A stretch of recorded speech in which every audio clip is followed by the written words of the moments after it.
नमस्ते मैं आपको कहूँ श्रीमद भागवत गीता कर्मयोगर काली 10-11 नंबर श्लोक टी कहती आज 12-13 नंबर श्लोक टी कहूँ यह 12 नंबर श्लोक टी इष्टानं भोगानं येभ्यं देवा दर्शन्ते यज्ञ भवता त्वदाता प्राणप्रदायेभ्यं जाबूढात्मे त्वे स्तना येवस्य अभ्यास्या।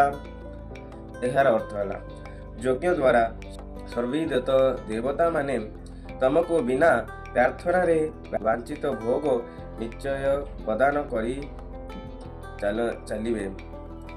सही देवता मानक द्वारा एपरी पदार्थ गुड़ी को जो मनुष्य से अर्पण न करी स्वयं भोग करे से चोर ही अटे।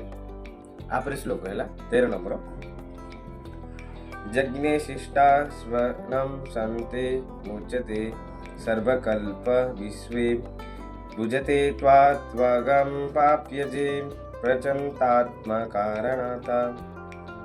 यार अर्थ है यज्ञरु बलिथिबा अन्न भोजन करुथिबा श्रेष्ठ पुरुष माने समस्त पापरु मुक्ति हो जाती एवं जो पापी माने निजर शरीर पोषण पाई अन्न रंधन करती से माने पापी ही भोजन करती।